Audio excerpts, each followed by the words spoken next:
Okay. All right. Melissa McClave, welcome to the Bitch Slap podcast. Thank you for having me, Misha Indeed. Z. Indeed. And it's the Bitch Slap podcast, the accelerated path to peace. So, although we might deviate from that exact topic, it is good for us to have a frame of reference of hey, let's go back to that. And the idea is those moments in our lives that sort of shake us up, smack by the universe on the side of the head, God, the divine, you want, where it's like, hey, we need to see things differently. Perhaps we need to see things from a spiritual standpoint, or call it what you will. Right. And so that's the idea of the podcast. Cool. Okay. Awesome. Fantastic. And so I want everybody to know that's listening to this that when before I hit record, I asked you, hey, is there anything off limits? And tell me what that answer was. I strive every day to be as authentic as possible. So, as long as your questions are authentic, my responses will be authentic. That's beautiful. And I love that answer. So I just was like, you know what? What a great way to start the podcast. Um, there's a few things I know about you, and and I'll just tell you as I was writing down the notes. So first off, you're the curator, host, creator of what is called the Death Cafe. Mm, No? that's the little bit, yeah. No, actually, John Underwood started Death Cafes in 2017 and died shortly after that. It's a nonprofit uh, community based out of London, England. And Okay. I actually co host death cafes, virtual death cafes once a month. The next one is February 10th, 2021, from 6:30 to 8 p.m. Pacific Standard Time. Because they're virtual, we get people from all over the world that join us. And I host them every month. So if you go to deathcafe.com, Okay. you can almost always find a one that's happening or will be happening. Cool. And then tell me, are there multiple hosts? So do you host the one, or no, you can, it's wide open. There's, It's okay. Yeah, it's wide open. I happen to co-host because I'm poaching somebody else's Zoom link. Okay. Um, and my one of my co-hosts is in his 90s and he wants to continue having the virtual death cafe when he passes, when he dies. Okay. So part of the reason why I'm doing it is, the probability is that he will die before me, Okay. and then that'll give continuity to his legacy. And all that's really important in life is, did your life make a difference, a positive difference in the world? Did people feel your love? Did you feel other people's love? And so that loving connection is what brought Frank and I together, and it's what encourages me to continue hosting death cafes. But my real Hold job on is real I'm quick. go ahead. Frank's last name, your co-host, Stefano, Stefano. and 90 years old. Yes, turned Okay. 90 in August. Okay, cool. That's what a great source of I was going to say content, but I just think wisdom, experience, and before we get into, you were just about to say what you do other than that, but I think of my stepdad Bob, who passed away in June, natural causes, old age, so it wasn't the COVID, and he was 92 or 3 or something like that. And I would oftentimes ask him, what's your greatest life lesson, or all these sorts of questions, and he was a scientist mind, so he was brilliant, and the head of the physiology department at Berkeley for 40 years, and hung out with Nobel Prize laureates and things like that, right? And he was always very vague and ambiguous in his answers when I would start asking about death or like, and I was always so excited to have access to this like older gentleman who's, like my father, who's my stepdad, but an amazing man. Love my regular father too. What a gift that I got two fathers. Um, Thank you for listening to me and indulging me. And I'm looking forward to hearing what you have to say in this regard. But that how like Bob lived this amazing life, just like I said, brilliant mind, like was affecting people in a positive way, was a beautiful source of light and inspiration in my life, and all these other things, financially did the right things, all the checklists, right?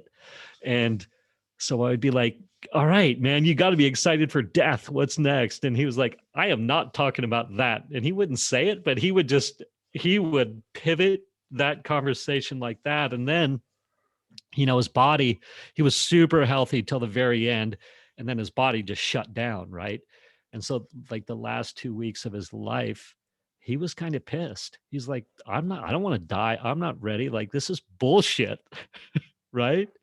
And, tell me your thoughts on what I just said, because I don't know if there's a question in there or I go on. Well, what I've learned in my business and experience is that it's going to end the same way.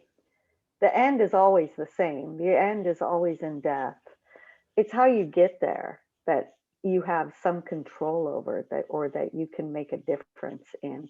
And so I help people, I walk them to their death, because it's going to, whether you accept it or not, it's going to It's happen. coming.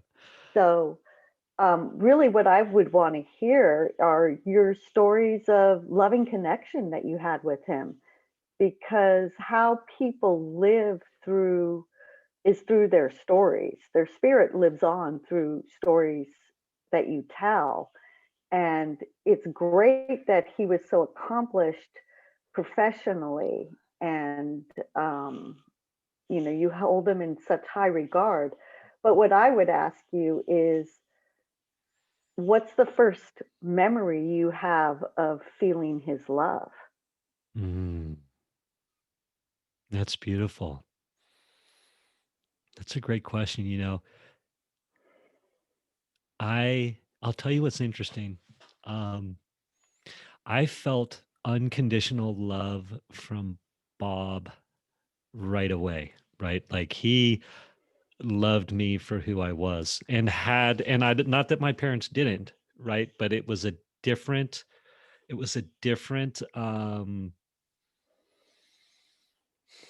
it's like he got a fresh start with me almost, I would say, right?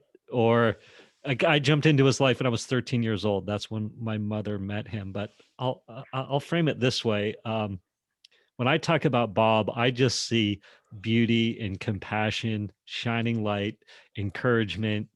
Like he would buy into my shenanigans and be like, heck yeah. Or I would have some crazy little business idea. I need to borrow money. And he would be like, okay, you know, clearly ready to lose whatever investment was he would throw into it. And then you talk to his stepdaughter, or my stepsister Lori, who's another beautiful soul, just like her father. And she's like, how do you see him like that? Right? She's like, he was the the the sort of the pain in the ass dad. But anyway, I don't know if I totally avoided answering your question or answered it. It's a process, Misha. Yeah. This work that I do has a long tail. So the fact that you're even willing to start the discussion with it is already a positive thing. Yeah. And then if I were working with you Yeah. as a client, Yeah. I would ask you to be very specific in your example, the first example of when you felt his love. Tell me that story. Okay. And I don't know if we have time to do Yeah, that yeah, kind no, of no, work here, no. Check but this that's out. where I start. No, this is super fun. We don't need to go this direction, but let's just play with it for a little bit. Mhm. Um, and so I'll tell you my first memory of really feeling his love was, and this is going to be weird, and I don't know. I think it's avoiding the answer. So Okay, let me just stop you right there. yeah, It has nothing to do with fact. okay, This has nothing to do with his response or okay, other people's response. This is a yeah, very personal experience that you had. And that's all that matters. When you're dying, when you yeah, know you're dying, yeah, all that matters is that you were loved and that other people felt your love. And if mm, they can be specific in their retelling of that, it brings peace to the dying, and it brings peace to the room. So that is beautiful. please tell me your story. Okay, thank you for that. Wow, that was so eloquent. What a beautiful way to frame that.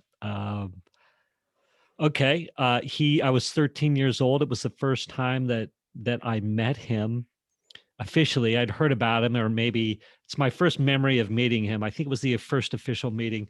I lived in Jackson, Wyoming. He, with my mother, lived in Berkeley, California. They picked me up at the airport in his little Datsun, whatever. I can't even remember what kind of car, the B210 or whatever it was. This crazy little hippie car at the time. He was full hippie. But when we were driving, so he picked me up. I felt the love then. I just felt that he was so warm and inviting. And then it was a crazy road to get to his house in the Berkeley Hills. And I just remember like coming around the corner with him driving the car. My mom was in the front. My brother may or may not have been there. But I just remember driving into this new wondrous land in his little hippie car, through the foggy Berkeley Hills, and just like, this is this is a it was just that vivid, I don't know if it was it's my first memory of meeting him, and just that openness and the warmth, and this is a safe, beautiful, magical place that we're heading. How about that? Awesome. So he made you feel safe Yeah. and magical Yeah. and like maybe a new beginning, Yeah, for sure. and maybe a new beginning with your mom too. Yeah, for sure. Yeah, felt good for my mom. I think that was it. I felt like, oh yeah, my mom's in safe hands. And she'll have her own experience with this. So Yeah. if Bob was still alive Yeah. and you were, and he was in probably hospice, did he go hospice? At his house. He died at Yeah. his house. Yeah, yes, hospice at his house. Okay. Yes, yes. So for him to know that he made you, oh, sorry, No, it's okay. for him to know that he made you feel safe Yeah. and meeting him and driving through that road and going through those um, details Yeah. would bring him peace. Mm, So one of the things that I would do is I would listen to your stories. I'd get as many details as possible. I interpret them and then I send them to you. I write them back to you so that you yeah. have an outline of the story to tell your loved ones. Oh my God. Go on. Sorry. And it starts there, right? I'm getting the chills. This is Right. ridiculous. This It's is so amazing. I love what I do. So, okay. It's amazing. So what's your And it title? makes me cry too, Oh my right? God, So right? it's You get to be a part of that process and yeah. spreading the love and sharing the love and helping people express their love. What a gift. My God. Yeah. Oh man, I wish people could see. That's amazing. That's so beautiful. So okay, so what do you do? What's your job title? Or I mean, it's clear what you do, but tell me like officially. So yes, I'm Well, I call myself an end of life doula. And okay. doula is a Greek term for servant or to serve. Um, But really what I do is I walk people to their death, or I help their loved ones um, find acceptance in their dying person's death and dying process. Um, because like I said before, it all ends the same way. It Yeah. ends in death.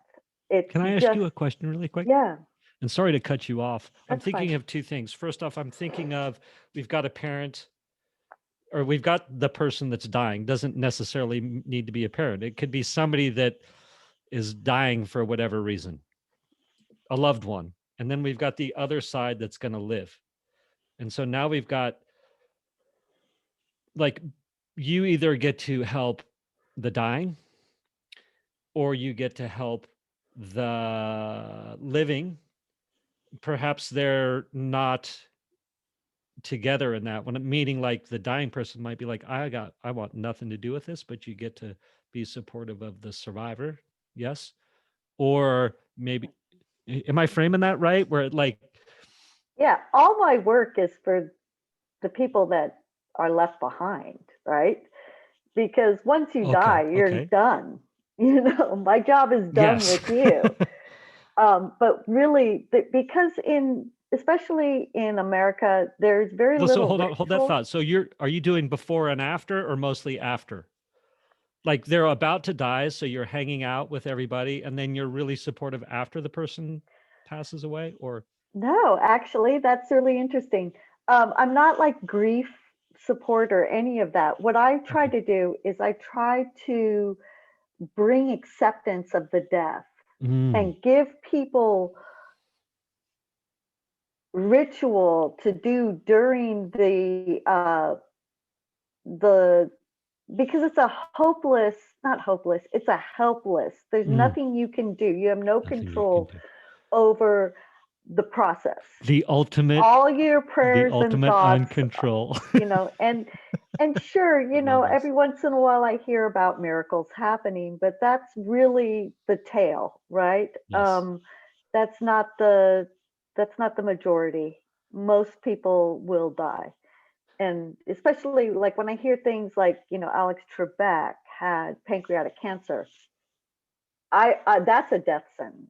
No Right. matter how positive you are about that, pancreatic cancer will kill you. Statistically, that's you don't want that. Yeah. So Um, so again, you're there pre-death, post-death, I guess is what I'm asking you. I'm there to make the post death a little less filled with shame, Oh. regret, Oh. um, anger, Mm, anger based out of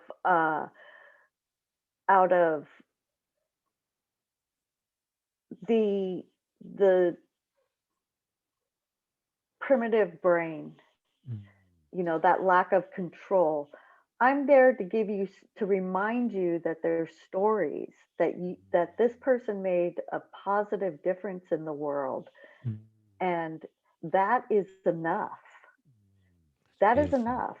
And And all the things that you wish you would have said to them, you can still say to them. mm, But when you're dying, you don't want people coming in and apologizing or asking your forgiveness. mm. We're way past that. We hear how you love them Yes, and how they loved you. And even though they may have been jerks or, not what you needed, they're still human beings that made a positive difference in the world they did. somehow, some way. Somehow, some way. So And you're that's what you focus on. And that's what I help people focus on. And I cool. also help them bring ritual into the dying process. Mm, mm, mm. It's fascinating. So you were going to say in America, death, you were going to tell me about the way, go ahead, Americans Yeah. view death or something like that. Or Well, there's a long history of avoiding death in America, and not accepting it. Almost every product you see out there is how to improve your life, how to keep you alive longer, Yes. and without accepting the fact that, good people die Yeah. of famine and war, Yeah. of cancer, of, you know, accidents, Yeah. drug overdoses. Mm. 130 people a day die in America of fentanyl overdoses. Mm. And that's a whole population that nobody wants to talk about. And that's a whole population that dies with leaving their family with shame and regret and anger and a sense of helplessness Mm. and and no acceptance. And so what I do is I help people, like, kind of I help them plan their transition vigil. I Okay. help them plan their memorial services, and I help them plan their legacies. What Mm. do you want to be remembered for? I'm sure that your stepfather was very proud of his work, but is that really what he wants to be remembered for? Or does he want to be remembered for being a loving, caring person who made a difference in people's lives? Yeah. So, Yeah. um, So awesome. And I'm guessing you didn't come out of the womb like this. no, I was, well, maybe I did, Okay. because one thing that I've learned is that, I'm not afraid of people dying. I haven't been afraid of people dying. I thought I was afraid because everybody else around me was afraid. But it was pointed out to me that I'm the one at the bedside when everybody else has left the room. Mm. And I didn't know that because I'm focused on the dying person. My favorite part of my work is being there at the last breath. Um, how I got into the death care business. Well, wait a minute. Hold that thought. So Uh-huh. you just told me when most of the people are leaving the room, you're hanging in there, which implies that before you got into this business, which I very much looking forward to about, you were in situations where people were dying and you had an opportunity to hang out by the bed. Yes. So perhaps more than most. So that's an interesting thing. Like I think tell me about those, or how that's an unusual thing for a person to be, that's going to be outside of the norm of most people in America's existence. I think, right, is that you're hanging out with people who are dying Yeah. before it's your job. Tell me about Yeah. this. What's up? Well, I guess the one that comes to my mind is my husband's grandfather. Okay. Um, his death was one of the first that I was most conscious of. Like, we made a conscious effort to go up there every week. He was in Orange County, Hmm. and we go up there every week and hang out with him. And nobody else wanted to do that. Nobody else wanted to live, visit him as he was Hmm. talking about his death. And he was in his 90s. His wife had died a few months before. He was already prepared to go. Um, I didn't know anything about this, but when he died, the hospice nurse called us, and we went straight up there, and we were there. We brought our son, who was a toddler at the time, to see the corpse, to see the body, to say goodbye. And nobody else wanted anything to do with that. And I thought that was so strange. It is strange. Um, Or maybe it's not. Maybe they're looking at you going, man, you're strange. right. Well, the strange part about that is that both my husband and I agreed that our children should be introduced to death when it happens. It's beautiful. So from the beginning, they've been going to funerals and It's beautiful. going to vigils. Um, you know, it's part of we talk a lot in our house about sex, Yep. drugs, rock and roll, and death. I mean, those are conversations that we've been able to have, you know, at least the last 5 years, if not longer, um, with all generations that Tell are me, how willing old to are have your, that conversations. yeah, so how old are your kids today? My daughter will be 14 at the end of this month, and my son will be 17 in April. Okay. So how cool is that? So if I hear you correctly, when they were 9 and 12-ish, you and your husband subconsciously or consciously made an effort to say, all right, let's talk about this. Let's talk about the realities of life, sex, drugs, rock and roll, death. Yeah, really, when my husband found his people, Yes. it opened up a lot of opportunities for us to be our authentic selves. That's amazing. So your husband goes through a transition period like many of us get to, and that's a bitch slap for you. Excuse the term. I just say it because I love that moment. It's where I don't fucking care. thank So, you. You get a moment of like your husband has an opportunity to pivot 180 in how he approaches life. And I actually had that down to talk about in regards to you. So you embraced that as well along with him. Yes, is what I'm hearing you say. And then go ahead. it gave us the opportunity to be our authentic self. Authentic selves. I love that. That's a beautiful way to frame it. So on any given day at the McClave household, if there's an opportunity for those subjects to come up, let's lean into it and embrace it versus pivot, bob, weave away from it, and perhaps look in your phone. Let's turn on the TV, or, you know, tell me your most. Let's talk about your son. What's your most poignant moment with him on talking about death? Let's say. Well, my son is I don't have it right off the top of my head with my son, but I can talk about my daughter because boy, death hit us right between the eyes last year. Um, and that's a better story. Let's hear it. Go. Okay. The floor is So my yours. I love it. daughter is a competitive gymnast, Okay. and her coach was an epileptic.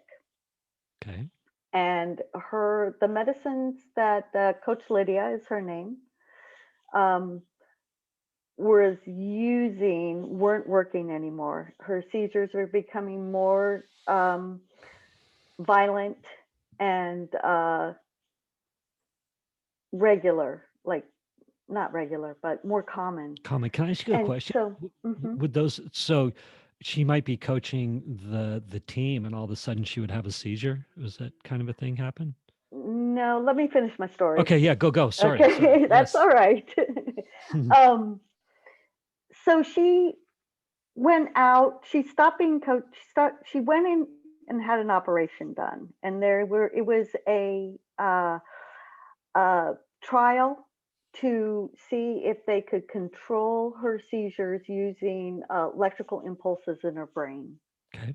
And so, you know, it's a new technique that they're using for epileptics, and she was willing to be a subject for that. And I don't know if it was helping, um, Mm. but God bless her for so that would have for been being willing. November. We were we were at a gym meet in Arizona in January of last year, and 3 months my ago? Is that what we're talking about here? Or a year and a month ago or something like that? about yeah a year ago, Okay, yeah. perfect. Okay. So it was at the end of January of last year, Okay. and my daughter's my daughter's group was the last to compete. So we were there Sunday night. Okay. Your daughter's Um, 13 at this time, yes? Or 12, 13, about 12. 12. She's Okay. 12. Okay. Um, so we rock up to the venue, and there's hardly anybody there because the meet's been going on since Friday, and this is Sunday night, and there's no Coach Lydia. Mm. And so we're like, hey, what's going on? And they're like, hey, Coach Lydia had a seizure. And we're like, oh shit, that sucks. Yeah. And so the girls competed and everything, and the next morning we're driving home from Arizona, and I get a call, and we're in the car, and it's Kevin, my husband, and he's like, hey, have you talked with the Can I ask Y? you a question? And I'm Hold only on, let me finish this well, story. I one question. How much do those girls love this coach? I mean, is We it like love this coach, we love this person, and right? This probably person more? is an amazing person all around.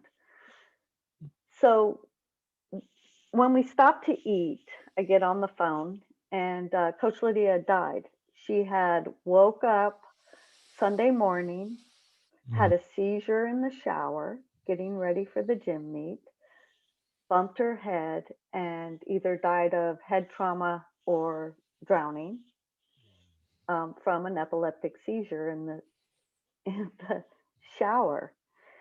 And so we're standing in line at the Cracker Barrel in wherever that Cracker Barrel at Yeah. the border of Arizona and California is. Yes. And I said to May, I'm like, May is my daughter's name. Yeah. I'm like, hey, Coach Lydia had a seizure. And she's like, yeah, yeah. And I'm like, well, she died. Mm. And so that was how our year last year started. And that was my daughter's experience of having a first person acknowledgement of death. Yeah. Um, my daughter loved Coach Lydia so much that in the sixth grade, she wrote a story. She had to write a creative story. And one of the characters was epileptic. So beautiful. Sorry. No, thank you. And so we acknowledged her disease, Mm. and we acknowledged that it would probably kill her. Um, but for it to come so unexpectedly was really something that we're still working through. We still Yeah. talk about her every day. Yeah. We love Coach Lydia. We Yeah. loved her family. We Yeah. by that time I had been doing this work.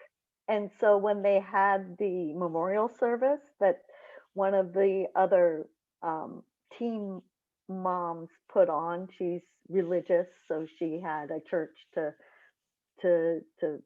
host the service and Yes. stuff. Yes. Um, May and I have this thing that we do at services. It's people, either the celebrant will say, I didn't know this person, but, or they'll say, well, that's the big one. That's the important one. And so we're sitting there, May is up at the front with her team, and I'm Yes. sitting in the back. And the lady, the celebrant who's doing Coach Lydia's service says, I didn't know Lydia, Mm. but, and my daughter turns around and looks at me, and I'm just like, oh my God, why do they do that? Why So, do they do that? because people don't plan their memorial services.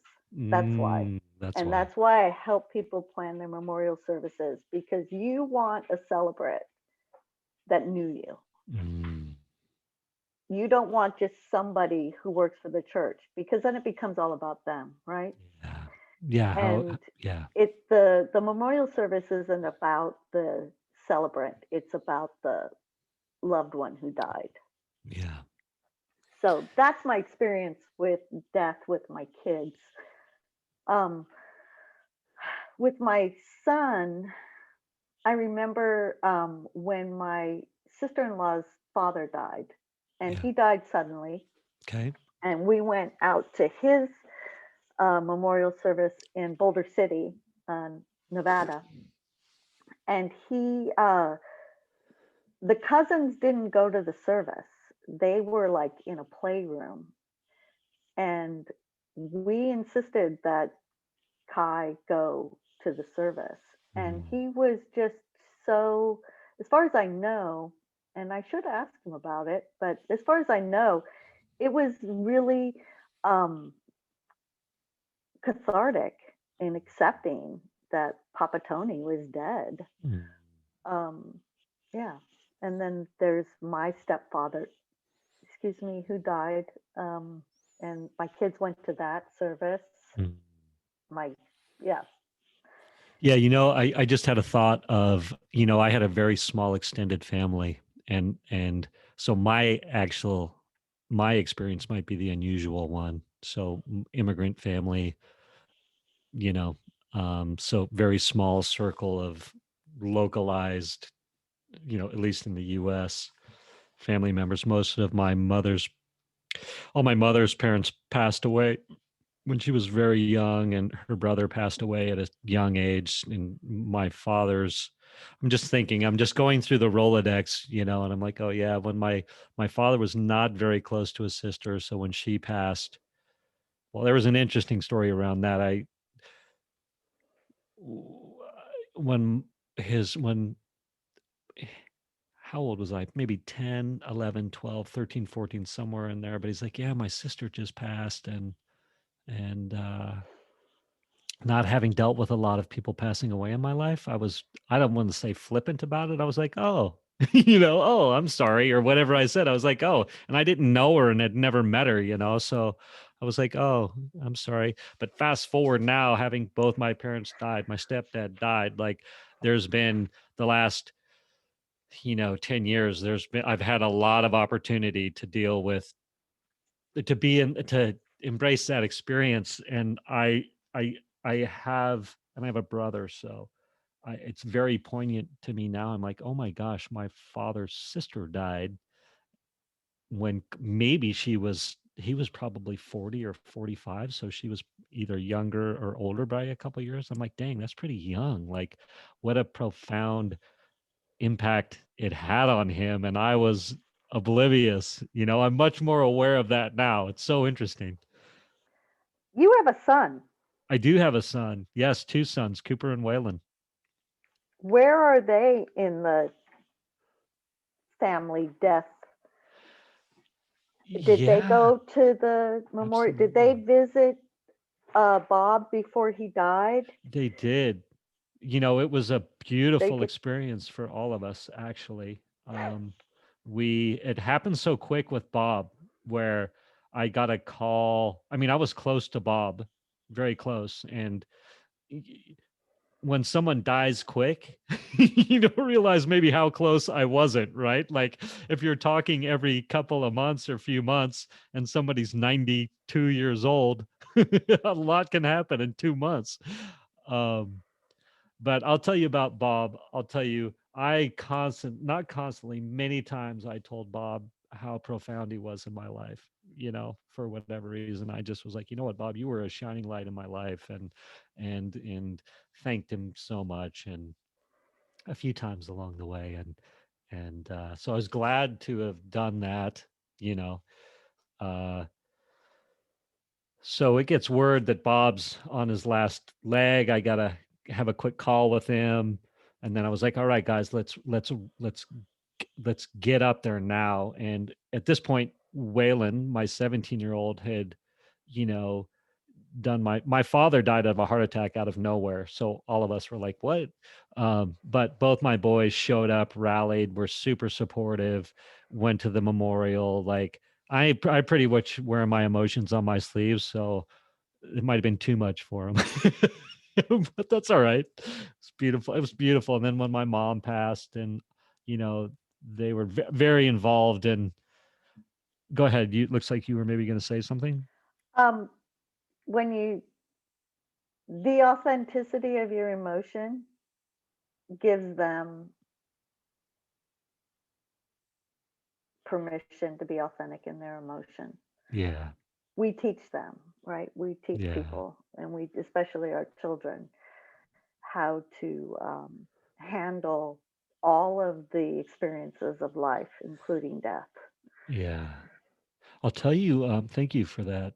I'll tell you the experience I had with Cooper, which was very poignant for me. And I'll just, this will give you some, like, I'm still human, right? So Bob is going to die, right? And it's very clear. So I need to get up there. Waylon still lives with me. He's 17. So Waylon's on board. He's like, heck yeah, let's go.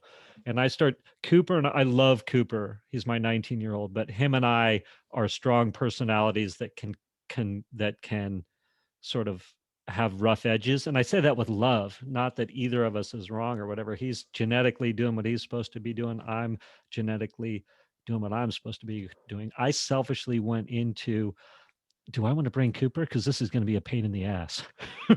Right. And so I'll be perfectly honest with you. I booked the tickets for myself and Waylon and didn't book a ticket for Cooper because I was like, I'm not sure if I want to deal with this. Right.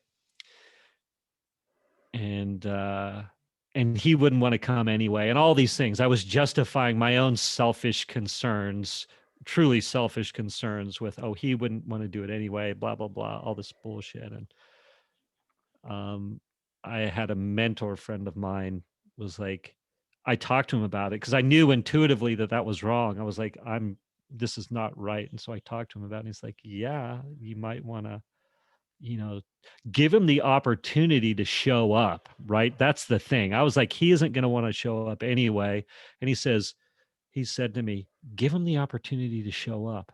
So I hung up the phone, called Cooper, and I was like, Cooper, Bob's dying. And he's like, all right, what do we got to do? How do I get up there? And I was like, what? It was a very profound, beautiful moment for me. And as a matter of fact, he's like, I was like, well, plane's leaving. Do you want me to get you a ticket? He's like, heck no, I'll jump in my car. I'll be there. And it was the most beautiful, amazing thing. He literally drove through the middle of the night, came and said his goodbyes to Bob. I mean, to see Cooper do that, I mean, right? Wow. Anyway, More importantly, congratulations on not letting fear block your recovery, yeah, not letting fear be the, you know, motivator yeah, of your decisions.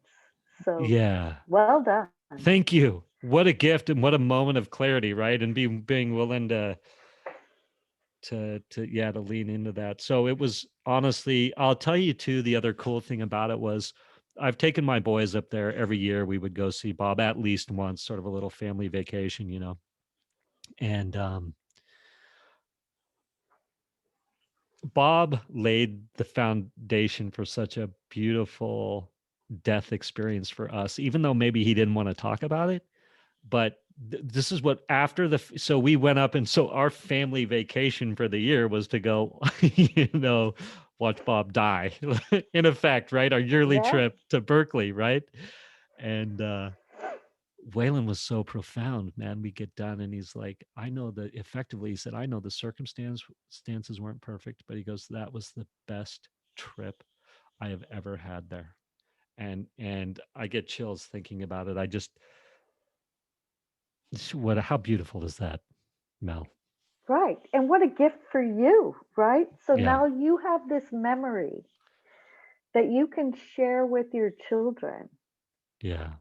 of loving, of a loving connection. It's Yeah. a shared love experience. Yeah. Of the whole Bob death experience is a Yeah. shared love experience with so many gifts that So many gifts. as you unpack it, you realize that it's deeper. I quote my favorite author very often, and it's Sherman Alexie is my favorite author. And one of the things that he says is the world, even the smallest parts of it, are filled with things you don't know. And there's an example, right? You Yeah. thought you were going up there for Bob, to support Bob, and instead you were gifted all Mm. these opportunities because you were authentic and you were courageous Mm. and you were just. Mm. and you were willing to lead the way, because even though they are young adults, you're still the parent, Yeah. and it's still up to you to lead the way through the experience. So well Yeah. done. You know what? Thank you. Thank you for that, Mel. That's beautiful. That's beautiful. Um, so all right. So what's the moment? You're like you're an accountant and you're like, wait a minute, I want to be a death doula. So is that a Yeah. painful transition and you're like the light bulb went off, or was that like, no, you needed to be a major smack on the side of the head. You need to do something different. Tell me. Well, so what? Where do I start? Okay, so my degree is in agriculture, right? So Okay. I chose agriculture because, and it's actually horticulture and viticulture. I chose horticulture because then I don't have to deal with dead animals. Um, but I never got to practice that. Instead, I was a stay at home mom. I have hearing issues. I'm not deaf, but Okay. I have what's called auditory processing disorder. Okay. So what people say isn't necessarily what I hear. And it took me a Okay. long time to come to that. But I learned ASL when I was little. This, Is trust that me, American Sign Language. okay, cool. This will come around. Okay. Um, when my daughter was I'm loving this, born, by the way. So I'm trusting it will. You've been an okay, amazing storyteller so far. So thank continue. you, thank you. Yes. When my daughter was born, she had hearing issues, but hers were related to pneumonia, being sick all the time. I had a toddler, I had a newborn. She was sick for the first 3 years of her life. I, she had no back of the mouth vowels, so no guz, Mm. cuz. Um, it was really hard to understand her. My husband was insane, and I was trying to hold my shit together, Oh hold my my house God, right? How together. old? How old is this? When is this? 10, what is it? I'm looking at the timeline, 10 years ago, maybe? At least, At right? least. Okay. Because May was born in 2007. Okay. So about 2009, 2010, I had enough breathing space to, let me go back. So I took her to do baby sign. We Okay. did a baby sign class. And the lady's like teaching us these signs. And I'm like, I know this sign language. I remember this from my youth. Yeah, yeah. And gosh, it would be really helpful for May to learn this too. But I don't want to teach her like home signs. I want to teach her American Sign Language, Okay. ASL. So I started doing night classes at the adult ed, which was at SDA, which is across the street from my house. So I would have my neighbor watch the kids, and I would go there once a week and do ASL with this woman named Claudia Mulcahy. And she was amazing. And I did tons of class. I did every class I could with her. Okay. And in 2016, so God, 6 years I was with her. Okay. Uh, You were all she, in. I was all in. She was amazing. I learned so much. It rekindled my love for sign language, but it also reminded me how much it helps me understand what people are saying. If you can sign and talk to me at the same time, I can relax on how hard I have to concentrate on hearing what you're Mhm. saying. So, It's huge. two two Let, interesting things I think about that. One is that your to you to be captivated like that with the sign language thing, and then your teacher, she must have been an amazing person, just super fun, inspired you. So that's source of inspiration for you. she was an authentic human being, and I'm drawn to that. I love that. Thank you Right? for that. Yes. That's what I'm interested in, people's hobbies Yeah. and their life experiences. Yeah. So, One more thought I'm going to tell you, and then I'm going to let you get back to it. I realize so much today when I'm talking to people how they will tell me something and I will react and I will be very clear, very quick. I did not get the intention of what they were saying, or I layered my own shit onto it, and I feel the disconnect, right? Or I'll notice the same experience where I will communicate with someone and it will not, it's missed. The point is missed. So I'm totally appreciating what you're talking about, I guess is what I'm trying to say. So go on. 2016-ish, and I'm really terrible with time, so let me just bring that to the forefront. Ish. Heavy on the ish. She we won't hold like, you to it. hey, my cancer is back. And I'm like, what the fuck are you talking about? She's like, this is your sign language teacher. I'm a Tell me your name again. Her name's Claudia Mulcahy. Okay, go on. And she's like, yeah, I had breast cancer and then I went into remission and then it came back and I went back and did treatment again. It went into remission. And this time they're finding lesions on my kidneys. Mm. And I said, oh, okay. What can I do? How can I be of service? And she's like, well, I've got to move back with my mom in Chula Vista. But before then, I really could use some help getting to treatment. I'm like, hell yeah, I'm down. So I would drive her to La Jolla, from Carlsbad to La Jolla for her treatments and just wait, and then we'd drive back and I'd take her home. And she was writing a book. It's called Cancer, What to Do or Say. And we would just have these conversations, right? And then obviously when you're on your third treatment for cancer, that's usually not going to end with remission.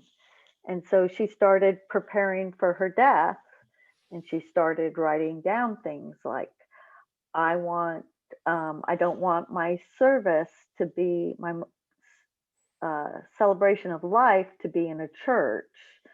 I don't want a eulogy. I want a podium set up at the reception, and I want people to get up and tell stories about me, or sit at the tables with other people that love me and tell stories about me. And so she's like, I want to be cremated, and I want people to take a little bit of me with them when they travel, because she loved to travel, and and leave me there. And so she left a list, and it was small. Mm-hmm. It was very short, but it was more than anybody else I've ever experienced before that to leave any kind of be willing to communicate it. Holy mackerel. Right. So Claudia taught me how to die and how to be remembered. And for that, I will forever, I'm forever grateful. Thank you so I have much. a picture of her right here I'm looking at. Because as scary as it is, it's inevitable. It's inevitable. And so it's really a matter of how you get there that you have any control over. Okay, so that happened. And then I was listening to she's passed away so she passes died. away. Yeah, okay, she died. We did her service. One of her colleagues stepped up to be the celebrant, and he's like, I'm gonna read my poem and do my song. And I didn't know any better, so I'm like, great, I love it. And then I realized, you got to be really, if I'm going to give you any advice, these are the two things you got to do. Write down all your usernames and passwords and choose a celebrant. Yeah. Those are the two things super important to do because the mess that those two things leave in the end after you die is just, it just adds to the grief, right? Right. It doesn't help. Can I tell you when my father passed away? I don't know, it was 10 years ago by now or whatever, but I had that experience, right? He was not planning for his death, right? And died of a heart attack. And so yeah, we had to deal with the cable bills and all the litany of things, right? And I'm sure his Facebook profile is probably still live. But but who's going to give the eulogy or call it what you will, right? Who's going to do this? And I remember that moment, and I fortunately I like the spotlight a little bit, hence we're here. And also I got to do it, and I got to step up, and it was one of the, oh, so profound, so beautiful. It was another, as you've talked about, these gifts that come from the death, embracing the death experience. And yeah, anyway, I was gifted with the opportunity to do that. So continue on. I'm sorry to. And well done for you accepting that Yeah, and facing that fear and yeah, embracing it, yeah. because there's so much that comes out of that. So I was listening to interview with Caitlin Doughty, Okay. and she is a woman who is pretty well known in the death industry. She has a YouTube channel called Ask the Mortician. The Mortician. Okay. And I loved her take on death, right? And I was Yes. like, oh my God, I don't want to be a mortician Yeah. because I did horticulture, so I didn't have to deal with dead bodies.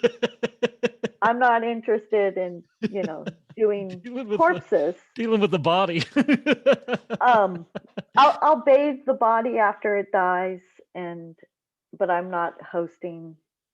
I'm not a funeral director. I'm not a host. That kind of thing. Yes. I'm not a mortician. I'm not interested in, you know, You draw the line at bathing the body. Noted. I'm not into corpse disposal. Let me put it Corpse that way. disposal. Fair enough. Anyway, so she's written 3 books, and Kevin brought me one of her books, and he's like, "Oh my God, have you heard of this woman?" And I'm like, "Of course I have." And Yeah. so she had a seminar that she put on for her mortuary, Yeah. and it was about hospice, transitioning from hospice to death. And about that same time, I was looking at doing volunteer work with the hospice. And luckily, I called up a hospice. It's Hospice by the Sea. Okay. And I said, "Hey, I want to be a volunteer." And they said, "Great, come on in." And I did their volunteer training, and I did a training through what's called the International End of Life Doula Association at about the same time. And that would have been, I want to say 2018. Okay. And one of the things that I do with Hospice by the Sea is I do No One Dies Alone vigils. So there's a lot of elderly orphans out there whose Mm, everybody's died, even their kids. They've outlived everybody. yeah. And the facilities will call and ask for somebody to sit vigil with them. And so I try to get as much information as I can from the nurses and any loved ones that are, because usually they'll have a friend or a Yeah. neighbor or something. And I How take how all that talkative information. how talkative are the, what did you call it, orphans? Say it again. They're called elderly orphans. How, tell me about this experience with the elderly orphan. Your last 2 weeks, last month, or like it's intermittent, or Well, if I'm doing No One Dies Alone, I'm within 72 hours. So they're okay, not talking. they're not talking. But the current thinking is that the two senses that are left when you're dying are the sense of touch and the sense of hearing. So I always suggest that people charge their loved ones hearing aids, Mm, and so that they can tell stories or they can play music, Mm, or like in my case, one of the things I've done is I've planned how my vigil, like these are my preferences. mm, And one of my preferences is I want to be where daily life is happening around me. I want to hear the mm. kids fighting, the dogs barking, the Amazon packages arriving. I want to be part of, The and I want to mix. be aware, even if I'm dying in the living room. Yeah. I don't want to be in a dark room. I want to be able to see Yeah. sunshine, Yeah. feel, just because my life is ending doesn't mean that life is over. Yeah. Right. And Yeah. so not only do I want to experience that, but I want those that I love and that love me to experience that too, to understand that, or at least to give them the opportunity to Yeah. understand that. Um, so what I'll usually do is I'll get a story or two, or as many as people will want to give me. And when I'm sitting with the person in transition, I'll just repeat those stories over and over again because that's all I know about them, right? Yeah. Because Yeah. they've died. Now, I did have a long term client. Yeah. Her name's Cleo. She's dead. She died the same day as Lydia. So, not that Monday morning, I got a call from the hospice saying, your friend, because she's my Mm, friend, yeah. Cleo has died. Cleo was like 94. So Okay. Man. un it wasn't unexpected. She was in Yes. hospice anyway, so it was already expected. So Yeah. that day I got Cleo's death and I got Lydia's death notices. And actually this morning I have 3 death notices within my or pending death notices within my own family, which is really interesting. Really? Oh But my God. uh, Amazing. it is. You know, it's it's I'm very curious about it, why God bless you, Mel. it's happening this way. Um, so let's see.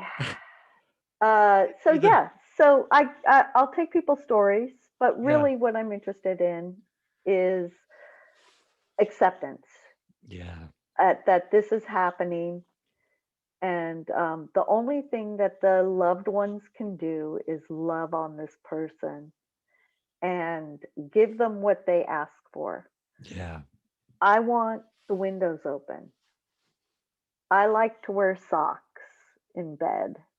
I know that's weird, but Hmm. I want clean socks. Like Mm. change my socks every day. Yeah.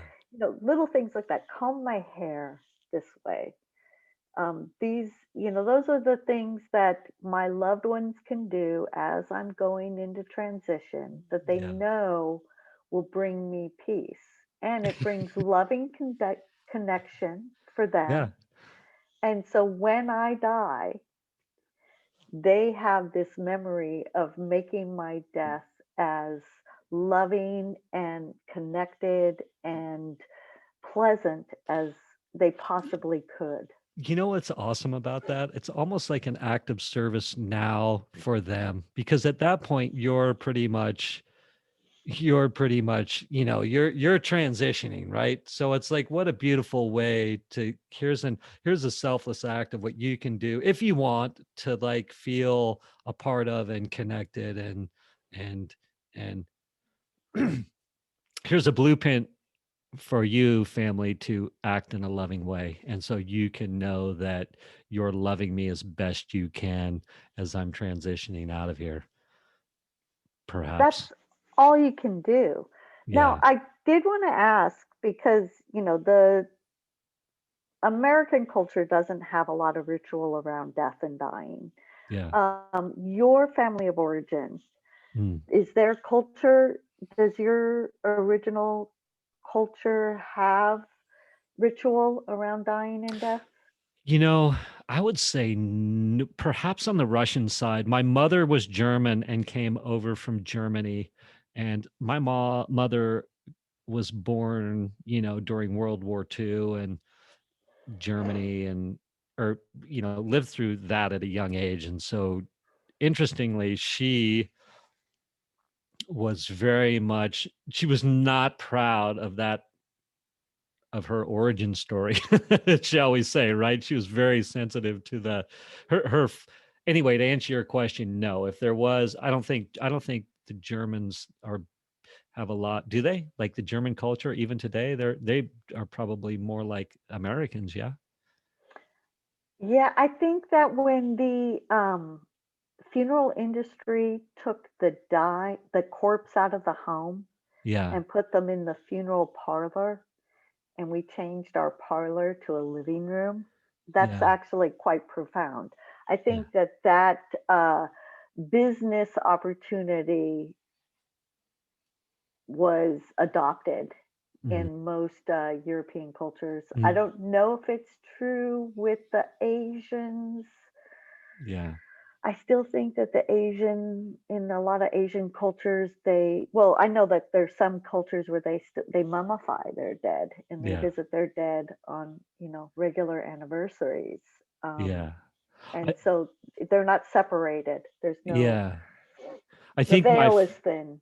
yeah, the Russian side. So my father was born in the States, but grandfather was Russian, and my father actually, before he passed, had an opportunity to go back to the homeland, shall we say, literally the town where our family came from, and Can I ask what part of Russia? I don't know. I'm sort of your ignorant child, All right. you know.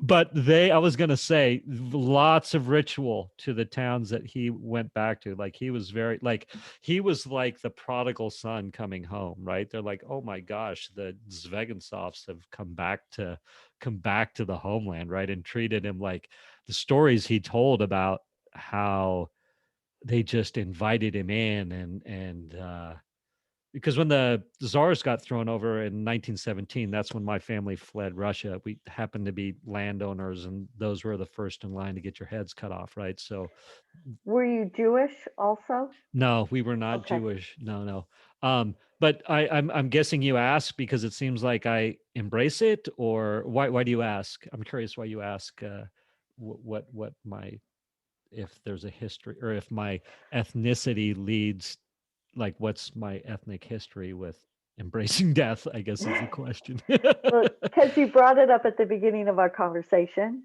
Oh, that your okay. parents were migrants or Oh were, yeah. yeah. Yeah. So first, I guess So I'm first generation German, second generation Russian. So yeah. I I love I don't know what I love. I love being able to talk about death, and I love being able to talk about death with someone who likes to talk about death. How's that? Um, in a way that's expansive, and the sky's the limit, right? I want to tell you what a gift that is for me right now, to be with somebody who's like, clearly I could go as deep with you as I wanted to, and I'm just touching the surface with you, but I'm like peak experience for me, and you're like, well, doors wide open. We how far do you want to go?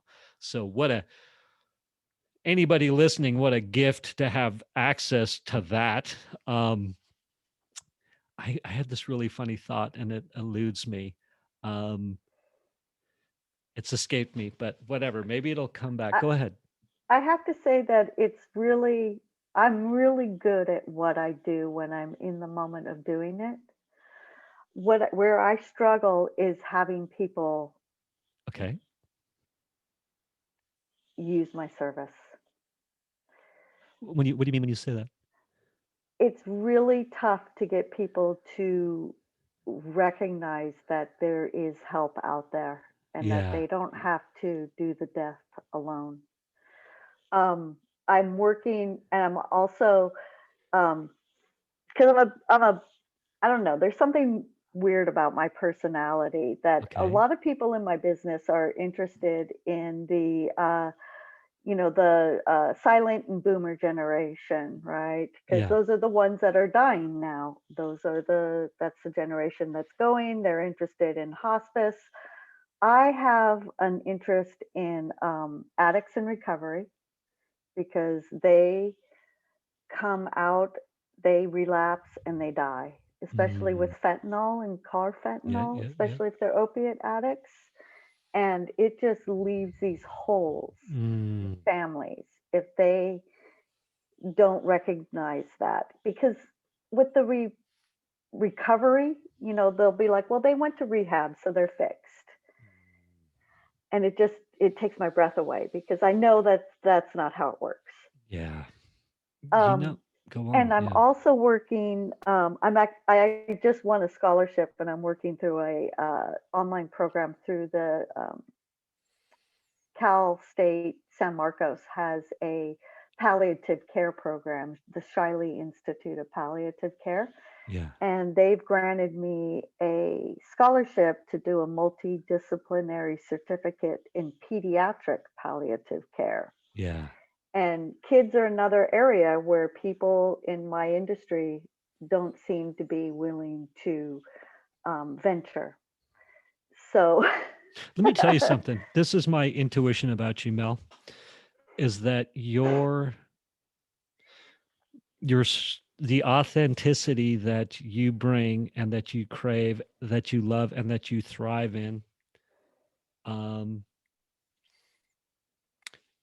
your story and what you do has such deep meaning and roots for you that I have no doubt that as you continue to explore, perfect your telling of the story, which was beautiful, by the way. And I just want to say, anybody listening right now, Mel, I don't think we said before I hit record. Another thing you said was, "I've never done this before.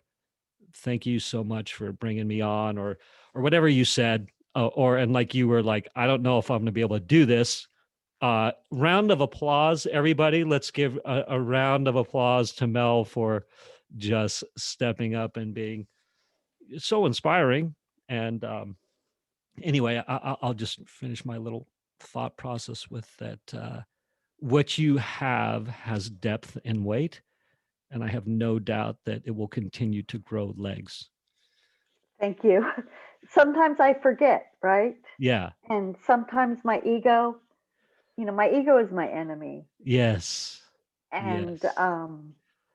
the obstacles look overwhelming in Yes. this industry. Once I'm in and I'm doing my work that I thrive on doing because it Yes. brings it fills my spirit as much Yes. as it helps other people, I'm in a good place. It's Yeah. that um, it's building the business that is so daunting to me. It can feel so daunting. I can tell you the program I'm in is very powerful and we can talk offline about it, but I think your story and what you're trying to do and the depth and the weight that it has. So it's not, I mean, I think financial success by doing it is just an extension or proof of concept that what you're doing is bringing so much value, right? Like I definitely get the impression that if you didn't get paid, not that big a deal. It's like for free and for fun for you, right? Yes. I mean, we want to get paid. I get it. I get Yes. it. I'm trying to say that it is the financial side is a hope and an expectation, but the labor of love is there's is there. The calling is part of who I am, and whether I'm paid for it or not, I still do it. Yeah. It's a compulsion at this Yeah. point where um, also though I might add is that I have pretty good boundaries around this, right? Yeah. So I'm not sucked into other people's grief.